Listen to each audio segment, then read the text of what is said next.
Rajesh invested 10,000 by dividing it into different investment schemes. A and B at simple interest rates of 8% and 10% respectively.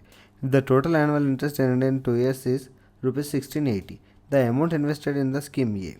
Rajesh దగ్గర 10,000 amount ఉందన్నట్టు.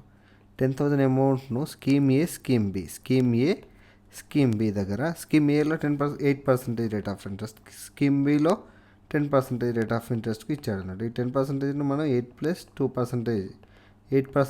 2% రాసుకోవచ్చు. ఇక్కడ if the total annual interest ఏంటంటే 2 years తర్వాత 1680 rupees interest వచ్చింది అన్నాడు. అప్పుడు 1 yearకి ఎంత వస్తుంది? 2 1 జా 2 4, 2 8 జా 2 4 జా 2 0 జా 840 రూపీస్ అనేది 1 year తర్వాత ఇంట్రెస్ట్ రిటర్న్ వచ్చినట్టు. మనకు 10,000 అమౌంట్ అనేది 8% మనకు కామన్ అనుకుంటే 10,000 ఇంటూ 8% రేట్ ఆఫ్ ఇంట్రెస్ట్తో 1 year తర్వాత ఎంత అవుతుంది అంటే 0 విల్ బి క్యాన్సల్, 800 రూపీస్ అవుతుంది.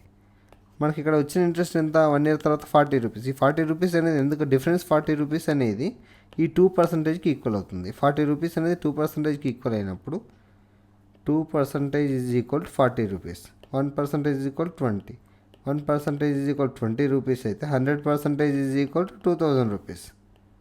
అంటే ఇది ఎక్స్ట్రా వచ్చిన 2% కాబట్టి ఈ 10% మీద మనకు 2000 రూపీస్ ఇన్వెస్ట్ చేశాడు.